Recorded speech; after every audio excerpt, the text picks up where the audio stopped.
सारी बात सामने आ जाएगी। ठीक है, लौटेंगे आपके पास दोबारा। संजीव त्रिवेदी हमारे साथ बने हुए। संजीव, आपकी तरफ ही मैं रुक कर रहा हूं क्योंकि बहुत सारे नाम ऐसे हम देख रहे हैं, कई नए चेहरे शामिल हैं और कई बड़े चेहरों का पत्ता भी कटा है। आपके पास क्या जानकारी है संजीव, और ये जो नाम सामने आए हैं और जो कैबिनेट का स्वरूप दिखता हुआ नजर आ रहा है, उसको लेकर आपका विश्लेषण संजीव।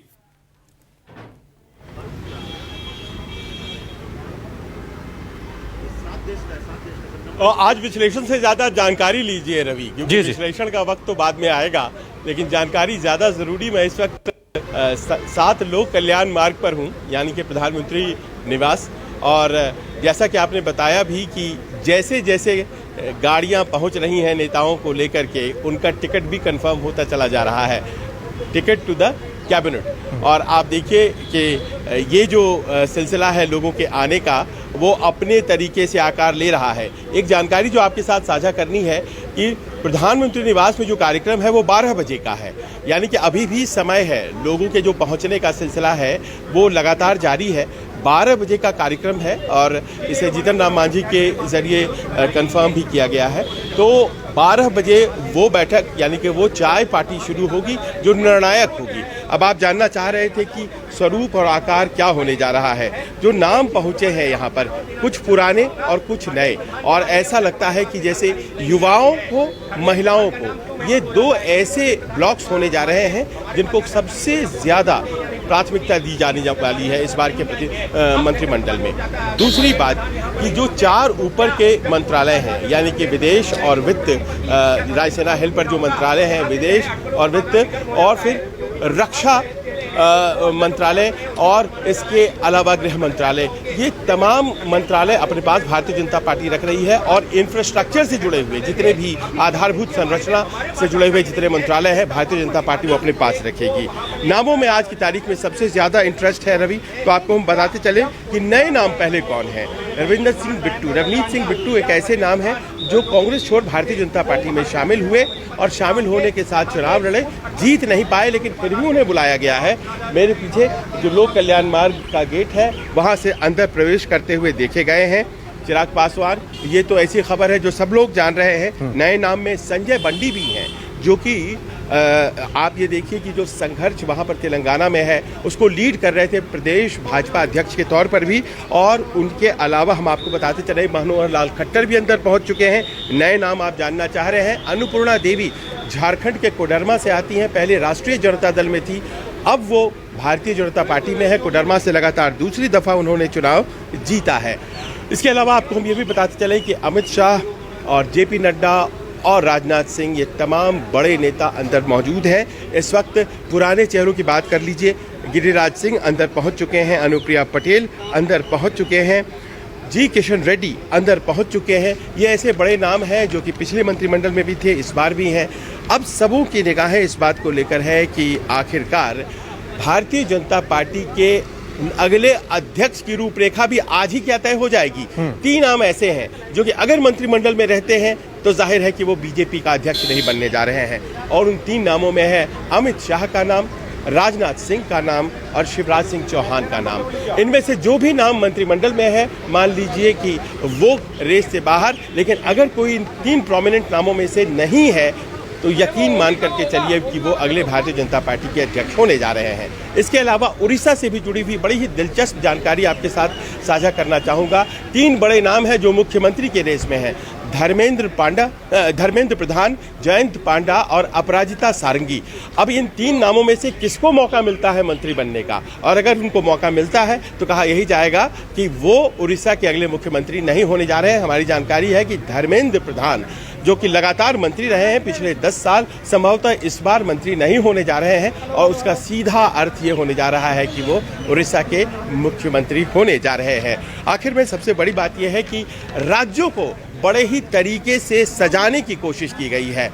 उड़ीसा को सबसे ज़्यादा लाभ होने जा रहा है। उड़ीसा की देखिए क्या स्थिति हुआ करती थी कि वहाँ से 1 या 2 ज़्यादा से ज़्यादा इस तरह से मंत्री हुआ करते थे, लेकिन इस बार उनको सबसे ज़्यादा प्रतिनिधित्व मिलेगा। 19 सीटें वहाँ से भारतीय जनता पार्टी जीत करके आई है। और बड़े नाम जो कि मंत्रिपरिषद में आपको दिखाई पड़ सकते हैं, उसमें संबित पात्रा या फिर धर्मेंद्र प्रधान या फिर बैजंत पांडा, ये अपराजिता सारंगी, इनमें से कोई नाम हो सकते हैं। आपको बताते चले कि वेस्ट बंगाल, जहां पर कि पहले 4 MOS दिए थे, राज्य मंत्री दिए गए थे पिछली सरकार में 4, अब इस बार आंकड़ा घट गया है, 18 से 11 का हो गया है। तो क्या उस हिसाब से जब 6 सीटें घटी हैं तो फिर क्या वहां पर रिप्रेजेंटेशन भी घटेगा? उत्तर प्रदेश में 7-8 मंत्री हार गए, तो जाहिर है वहां से कौन कौन से नए चेहरे आ रहे हैं, इस बात को लेकर सबसे ज्यादा ये अटकलें चल रही हैं। और मध्य प्रदेश और छत्तीसगढ़ सबसे जबरदस्त रिप्रेजेंटेशन देने वाले राज्य भारतीय जनता पार्टी को माना यह जा सकता है, वहां सबसे ज्यादा चेहरे आपको दिखाई पड़ेंगे। और आखिर में बिहार अपने आप में सबसे ज्यादा दिलचस्प है, क्योंकि बिहार में बहुत से मंत्री बनेंगे। अब देखिए, ललन सिंह जो कि एक भूमिहार समाज से आते हैं, उनका नाम भी है और वो बनने जा रहे हैं, कंफर्म है। गिरिराज सिंह भी पहुंच चुके हैं अंदर, वो भी उसी समाज से आते हैं। और ऐसे में क्या एक ही समाज के 2 लोगों को रिप्रेजेंटेशन मिलेगा यहाँ पर? एक प्रश्न। दूसरा ये भी है कि अगर भूमिहार समाज से आ रहे हैं ये 2 नाम, तो फिर जाहिर है कि राजपूत समाज से भी 2 नाम आएंगे। 2 नाम बड़े बड़े हैं, उनको जगह दी जा सकती है। राजीव प्रताप रूडी, राधा मोहन सिंह, ये 2 बड़े नाम हैं जो केंद्र में पूर्व में मंत्री रह चुके हैं। तो इनमें से किसको दिया जाने वाला है, अभी बस थोड़ी देर इंतजार कीजिए, आपको हम बताएंगे। और इसके अलावा बताया जा रहा है कि दरभंगा से गोपाल जी ठाकुर, ये नाम है अपने आप में जो बहुत महत्वपूर्ण कहा जा रहा है, इनको भी मंत्री पद में जगह मिल सकती है। रवि, ठीक है, बड़ी खबर। थोड़ी देर में प्रधानमंत्री मोदी चाय पे चर्चा करेंगे। लगातार अपडेट हम आप तक पहुंचा रहे हैं। 11:30 का टाइम था और 12 बजे का टाइम है। पीएम आवास पे नेताओं का पहुंचना लगातार जारी है और कहा जा रहा है कि जिसको निमंत्रण मिला है चाय पे, उसका टिकट कंफर्म है मोदी कैबिनेट में। कुमार गौरव और संजीव त्रिवेदी वहीं पे बने हुए हैं। एक बार फिर जल्दी से मैं रुक कर लेता हूं। कुमार, जरा बताएं और किस किस का टिकट कंफर्म हो गया है, किस किस की झलक आपको नजर आई?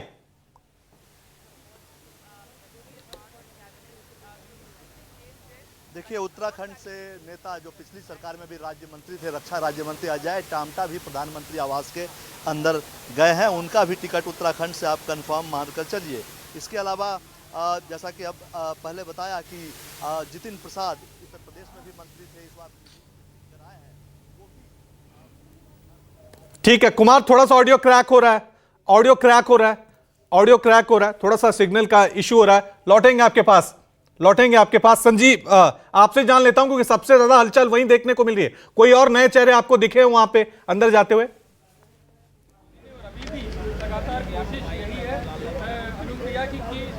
देखिए, ये जो पहले लॉट के चेहरे थे इनके बारे में आपको हमने जानकारी दिया है। और सबसे दिलचस्प नामों में से एक नाम जो है जीतन राम मांझी का, जो कि यहाँ पर है। और इनके बारे में आपको हम बताते चले कि ऐसा लगा कि शुरुआत में इनको शामिल करना है नहीं करना है, इसको लेकर के एक दुविधा थी। मात्र एक सांसद वाली पार्टी, और ऐसे में एक सांसद वाले तो बहुत है, आप जानते हैं, तो कैसे इनको एकोमोडेट किया जाए और दूसरे को छोड़ दिया जाए। लेकिन उन्होंने अपनी जो जीवट दिखाई है उसका असर है, क्योंकि वो रात में भी मुलाकात करने गए अमित शाह से, उनकी सुबह भी मुलाकात हुई है। और संभवतः उनकी तरफ से जो दलील है, उनके कैंप से जो जानकारी हमारे पास आई है, उनका ये कहना है कि देखिए, करीब करीब मैं अपने राजनीतिक जीवन के आखिरी चरण में हूं और ये बहुत बड़ा मौका है। मैं लोकसभा चुनाव पहली दफा पहुंचा हूं, सन 91 से कोशिश कर रहा था। और ऐसे में जबकि ये एक बड़ा सुनहरा मौका मेरे पास आया है, मेरा जो समाज है मांझी समाज, और याद करें डायस से उन्होंने अपने समाज की चर्चा की थी, Dashrath Manjhi the mountain man की बात कही थी उन्होंने। तो ऐसे में जरूरी है कि उनको जगह दी जाए। तो ऐसा लग रहा है कि उनकी सारी कोशिशें रंग लाई हैं और उसी का नतीजा है कि आज उन्हें कैबिनेट में जगह मिल सकती है, इस तरह की बात लग रही है। लेकिन अनुप्रिया पटेल को लेकर के थोड़ा संशय है अभी भी, क्योंकि उनकी भी एक सांसद वाली पार्टी है और भले ही वो बहुत इलेक्टोरली क्रूशियल है। और उत्तर प्रदेश में आने वाले दिनों में अगले 3 साल में चुनाव होने हैं। कुर्मी समाज लगातार साथ रहा है भारतीय जनता पार्टी के, समाजवादी पार्टी से अलग होकर के। आप याद कीजिए वो बेनी प्रसाद वर्मा का दौर, जब पूरा कुर्मी समाज साथ हुआ करता था उत्तर प्रदेश में समाजवादी पार्टी के। लेकिन उस दौर के बाद से लगातार अनुप्रिया पटेल ने इंश्योर किया है कि वो समाज भारतीय जनता पार्टी के साथ रहे। तो ऐसे में क्या उन्हें जगह मिल सकती है? अभी तक इस बात की गुंजाइश जरा कम लग रही है। और ऐसे में देखना यह है कि क्या वो आखिरकार यहाँ लोक कल्याण मार्ग पहुंचती हैं। ठीक है ऋषिकेश, आपकी तरफ रुक कर रहा हूं क्योंकि जिस तरह से हम चर्चा कर रहे हैं कि अब बीजेपी अध्यक्ष जेपी नड्डा का जो है वो कार्यकाल खत्म होने जा रहा है, तो ये माने कि नड्डा इस बार कैबिनेट में शामिल होंगे?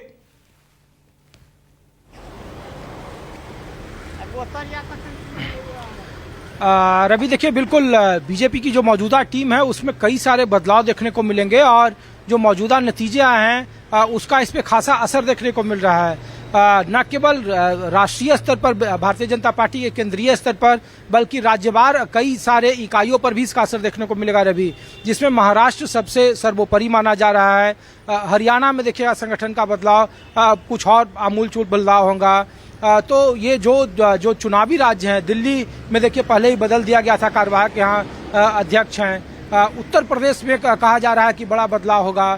ठीक है, तो ये बदलाव को लेकर कैबिनेट का स्वरूप किस तरह से होगा, ये देखने वाली बात होगी। कई पुराने चेहरों को जगह मिली है और कई नई चेहरे शामिल है। हर एक खबर, हर एक नाम हम आप तक सबसे पहले पहुंचा रहे हैं। एक छोटा सा ब्रेक ले रहे हैं, फौरन हाजिर होंगे ताजा अपडेट के साथ। देखते रहिए News 24।